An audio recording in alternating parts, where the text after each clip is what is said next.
आज का हमारा क्लास रहेगा basic condition of learning, readiness, maturation, motivation. इसके ऊपर कुछ हम लोग एमसीक्यू पढ़ेंगे। देखिए, इसमें इंग्लिश और हिंदी दोनों में दिया गया है। आप चाहे तो इंग्लिश में भी देख सकते हैं, आप पढ़ सकते हैं। क्वेश्चन 1 हमारा रहेगा, कक्षा में शिक्षार्थी की तत्परता का मूल्यांकन करने का मुख्य उद्देश्य क्या है? तो इस क्वेश्चन का सही आंसर हो जाएगा ऑप्शन डी, छात्रों के लिए किसी अधिगम गतिविधि की उपयुक्तता को मापना। क्वेश्चन 2 हमारा है, निम्न में से कौन सा कारक छात्र की सीखने की तत्परता में योगदान नहीं देता? यहाँ पे नहीं देता पूछा गया है, तो इसका ऑप्शन डी सही रहेगा, कक्षा में तकनीक की उपलब्धता। क्वेश्चन नंबर 3 हमारा है, तत्परता के नियम के अनुसार तत्परता और अधिगम के बीच में क्या संबंध है? यहाँ पे तत्परता और अधिगम के बीच में संबंध पूछा गया है, तो इसका सही आंसर हो जाएगा ऑप्शन सी, तत्परता प्रभावी अधिगम के लिए एक पूर्व शर्त है। क्वेश्चन नंबर 4 हमारा है, एक शिक्षक छात्र की अधिगम तत्परता को सबसे बेहतर तरीके से कैसे बढ़ा सकता है?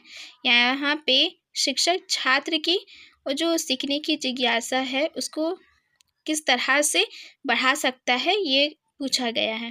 तो इस क्वेश्चन का सही आंसर हो जाएगा ऑप्शन सी, अधिगम सामग्री को छात्रों की रुचियों और अनुभवों से जोड़कर। क्वेश्चन नंबर 5 है, निम्न में से कौन सा कथन शिक्षार्थी की तत्परता को सबसे अच्छे से दर्शाता है? तो इस क्वेश्चन का सही आंसर हो जाएगा ऑप्शन बी, ये छात्रों की अधिगम में संलग्न होने की इच्छा और उत्सुकता को दर्शाता है। अब देखिए, मैचुरेशन से यानी कि परिपक्वता से इसमें से भी क्वेश्चन है। क्वेश्चन नंबर 6 है, बाल विकास के संदर्भ में निम्न में से कौन सा विकल्प परिपक्वता को सबसे अच्छे से दर्शाता है? चलिए, तो इसका क्वेश्चन का सही आंसर देखते हैं, ऑप्शन सी है, जन्मजात क्षमताओं और संभावनाओं का स्वाभाविक विकास। ये हमारा सही आंसर होगा। क्वेश्चन नंबर 7 है, परिपक्वता को प्रभावित करने वाला मुख्य कारक क्या है? यानी कि यहाँ पे परिपक्वता को जो प्रभावित करता है उसका कारक पूछा गया है, तो इस क्वेश्चन का सही आंसर हो जाएगा ऑप्शन बी, आनुवांशिक प्रवृत्तियां और जैविक प्रक्रियाएं। क्वेश्चन नंबर 8 है, निम्न में से कौन सा कथन परिपक्वता के बारे में सत्य नहीं है? तो इस क्वेश्चन का ऑप्शन बी सही उत्तर होगा, परिपक्वता मुख्य अधिगम अनुभवों से प्रभावित होती है। क्वेश्चन नंबर 9 है, एक शिक्षक देखता है कि एक छात्र को धारा प्रवाह लिखने में कठिनाई हो रही है, निम्न में से कौन सा कारक अधिगम के बजाय परिपक्वता से संबंधित हो सकता है? तो इस क्वेश्चन का सही आंसर हो जाएगा ऑप्शन सी, सूक्ष्म मोटर कौशल में विकासात्मक देरी। क्वेश्चन नंबर 10 हमारा है, एक शिक्षक अपने शिक्षण में परिपक्वता के ज्ञान का सर्वोत्तम उपयोग कैसे कर सकता है? तो इस क्वेश्चन का सही आंसर हो जाएगा ऑप्शन सी, छात्रों की विकासात्मक तत्परता को समझकर और उसी अनुसार शिक्षण को समायोजित करके। अब देखते हैं, थर्ड पार्ट में हमारा आता है मोटिवेशन, इसमें से भी क्वेश्चन है। क्वेश्चन नंबर 11 है, अधिगम की प्रक्रिया में प्रेरणा का क्या योगदान होता है? तो इस क्वेश्चन का सही आंसर हो जाएगा ऑप्शन डी, किशोर शिक्षार्थियों में अधिगम के प्रति रुचि उत्पन्न करता है। ठीक है। क्वेश्चन नंबर 12 है, प्रेरणा शब्द के स्थान पर सामान्यतः किस शब्द का उपयोग किया जाता है? यानी कि प्रेरणा शब्द के स्थान पर कौन से शब्द का उपयोग किया जाता है? इस क्वेश्चन का सही आंसर होगा हमारा ऑप्शन सी, आवश्यकता। क्वेश्चन नंबर 13 है, राजेश गणित की एक समस्या को पूरी तरह हल करने में संघर्ष कर रहा है, उसे समाधान खोजने को बाध्य करने वाली आंतरिक शक्ति को क्या कहा जाता है? तो इस क्वेश्चन का सही आंसर हो जाएगा ए, प्रेरणा शक्ति या उद्देश्य। क्वेश्चन नंबर 14 है, प्रेरणा चक्र मोटिवेशन साइकिल के संदर्भ में निम्न में से कौन सा क्रम सही है? यानी यहाँ पे क्रम सजा के दिया गया है, इसमें से हम लोग सही क्रम को देखना है। तो ऑप्शन डी देखिए सही है। पहले आता है आवश्यकता, फिर आता है प्रेरक शक्ति, उसके बाद जागृति, लक्ष्य निर्देशित व्यवहार, उपलब्धि, जागृति में कमी। ठीक है। क्वेश्चन नंबर 15 है, डेस प्रेरणाएं संतोषजनक भावनात्मक आवश्यकता प्राप्त करने और व्यक्तिगत लक्ष्य पाने की आवश्यकता से संबंधित होती है। तो इस क्वेश्चन का सही आंसर हो जाएगा ऑप्शन नंबर बी, भावात्मक। अब देखिए पार्ट 4 में आंतरिक व बाह्य प्रेरणा। आप सभी को तो पता होगा आंतरिक प्रेरणा किसे कहते हैं, बाह्य प्रेरणा किसे कहते हैं। ये हम जब थ्योरी क्लास पढ़ेंगे ना, उसमें अच्छी तरह से मैं समझा दूंगी। ठीक है, चलिए तो क्वेश्चन नंबर 16 देखते हैं। क्वेश्चन नंबर 16 में है, मोहित को बच्चों को भौतिकी पढ़ाना पसंद है और वे बीएड प्रवेश परीक्षा की कड़ी तैयारी कर रहा है, वे किस प्रकार से प्रेरित है? तो ये इसका सही क्वेश्चन हो जाएगा, सही आंसर हो जाएगा ऑप्शन ए, आंतरिक रूप से।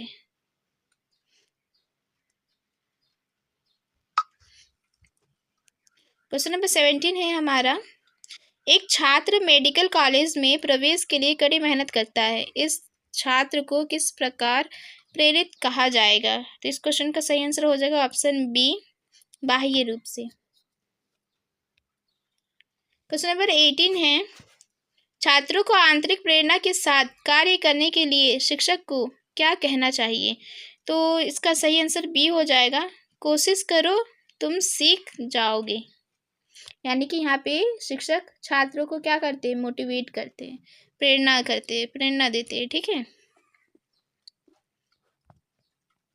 क्वेश्चन नंबर 19 है, शिक्षक अपने छात्रों को केवल सीखने के उद्देश्य से आंतरिक रूप से प्रेरित कैसे कर सकती है? तो इस क्वेश्चन का सही आंसर हो जाएगा ऑप्शन ए, उन्हें व्यक्तिगत लक्ष्य निर्धारित करने और उन पर पारंगत होने में सहायता करके। क्वेश्चन नंबर 20 है, हर कार्य पर सितारे देने के बावजूद शिक्षक देखती है कि छात्र अधिगम के लिए प्रेरित नहीं है, इसका कारण क्या हो सकता है?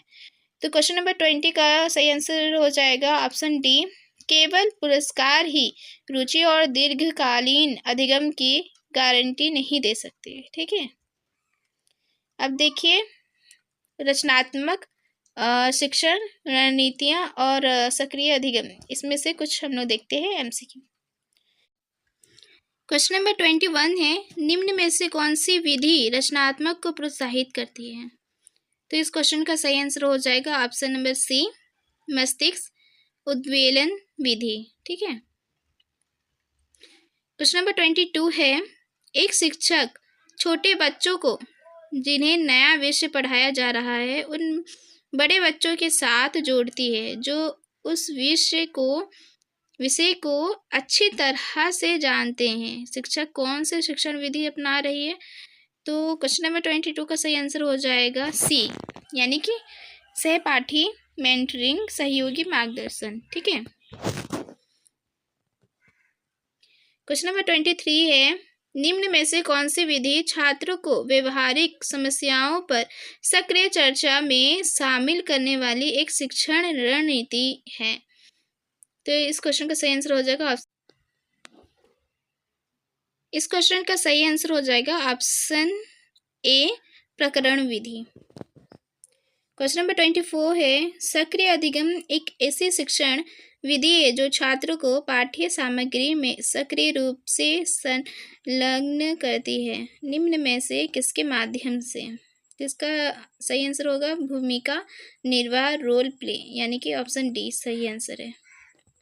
क्वेश्चन नंबर 25 है, एक शिक्षक प्राथमिक कक्षा के छात्रों को कोई अवधारणा पढ़ाना चाहती है, उसे निम्न में से कौन सी रणनीति अपनानी चाहिए? तो इस क्वेश्चन का सही आंसर होगा ऑप्शन सी, दृश्य, श्रवण और क्रियात्मक शिक्षण सामग्री के संयोजन का उपयोग करना। अब देखिए, अब अधिगम रणनीतियाँ और परियोजना विधि से कुछ MCQ है। क्वेश्चन नंबर 26, सामाजिक और भावनात्मक रणनीतियों में क्या शामिल होता है? तो ऑप्शन सी सही है, स्पष्टीकरण हेतु प्रश्न पूछना। क्वेश्चन नंबर 27 है, निम्न में से कौन सी विधि आगमन विधि के अंतर्गत आती है? तो इसमें ऑप्शन डी सही आंसर हो जाएगा, जांच आधारित अधिगम। क्वेश्चन नंबर 28 है, निगमन विधि से आप क्या समझते हैं, यानी निगमन विधि किसे कहते हैं? तो इसका सही आंसर हो जाएगा ऑप्शन ए, सामान्य से विशिष्ट की ओर। यानी कि इसमें क्या होता है, सबसे पहले नियम बताते हैं, उसके बाद उदाहरण की ओर जाते हैं। ठीक है। क्वेश्चन नंबर 29 में है, एक माइक्रो क्लास, जिसे सूक्ष्म कक्षा भी कहते हैं, में कितने छात्रों की संख्या होनी चाहिए, यानी कि स्मॉल ग्रुप में कितने छात्र होनी चाहिए? तो इसका सही आंसर हो जाएगा 5 से 10। सूक्ष्म में पूछा गया है तो 5 से 10 सही हमारा सही उत्तर होगा। अब देखिए, क्वेश्चन नंबर 30 में है, परियोजना विधि, जिसे अंग्रेजी में प्रोजेक्ट मेथड कहते हैं, निम्न में से किस सिद्धांत पर आधारित है? तो यहाँ पे इसका सही आंसर हो जाएगा, यहाँ पे बोला गया है किस पर आधारित नहीं है पूछा गया है। तो देखिए, क्वेश्चन ऑप्शन ए जो है तत्परता का सिद्धांत, तो ये है। ऑप्शन जो बी है करके सीखने का सिद्धांत, ये भी सही आंसर है, लेकिन यहाँ नहीं पूछा गया है, तो एक रूपता का सिद्धांत ये हमारा सही होगा, जो कि नहीं है पूछा है। और जो ऑप्शन डी है ये हमारा सही, ये भी सही होगा, उपयोगिता का सिद्धांत, लेकिन यहाँ नहीं पूछा गया है, तो ऑप्शन सी हमारा सही आंसर होगा। पार्ट 7 में है, चर्चा, अधिगम, वातावरण और प्रेरणा। इसमें से कुछ क्वेश्चन देखते हैं।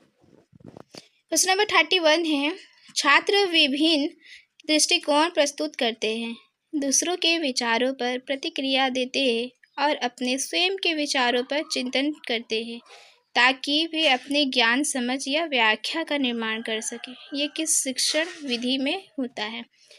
तो 31 का सही आंसर हो जाएगा, देखिए स्क्रीन पर जैसा है, ऑप्शन सी हमारा सही उत्तर होगा, चर्चा विधि। क्वेश्चन नंबर 32 है, शिक्षण प्रणाली में सामान्य रूप से बच्चों की प्रयोगशाला किसे कहा गया है, यानी किसे कहा जाता है? तो ऑप्शन ए हमारा सही आंसर होगा, विज्ञान प्रयोगशाला। क्वेश्चन नंबर 33 है, निम्न में से कौन सी शिक्षण रणनीति छात्र को कहानी के मुख्य विचारों और सहायक विवरणों को समझने और उन्हें विचित्रित करने में मदद करती है?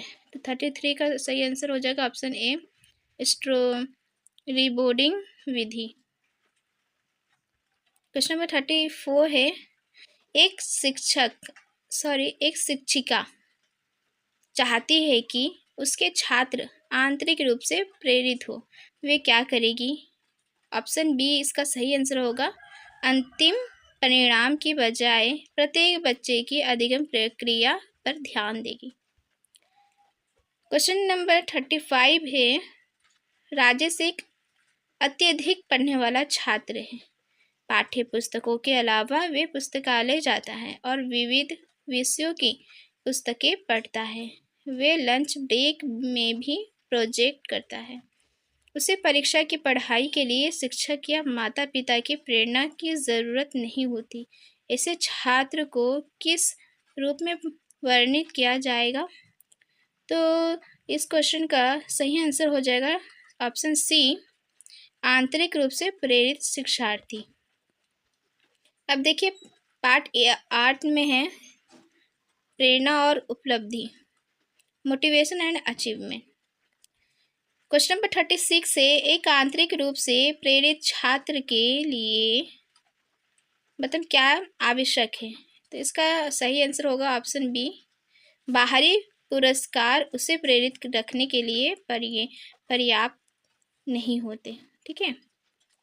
देखिए क्वेश्चन नंबर 37 है, ए बी और सी तीन छात्र हैं जो अंग्रेजी पढ़ रहे हैं। ए को ये विषय रोचक लगता है और वे सोचती है कि ये भविष्य में मददगार होगा। बी इसे इसीलिए पढ़ती है ताकि वे कक्षा में प्रथम स्थान प्राप्त कर सके।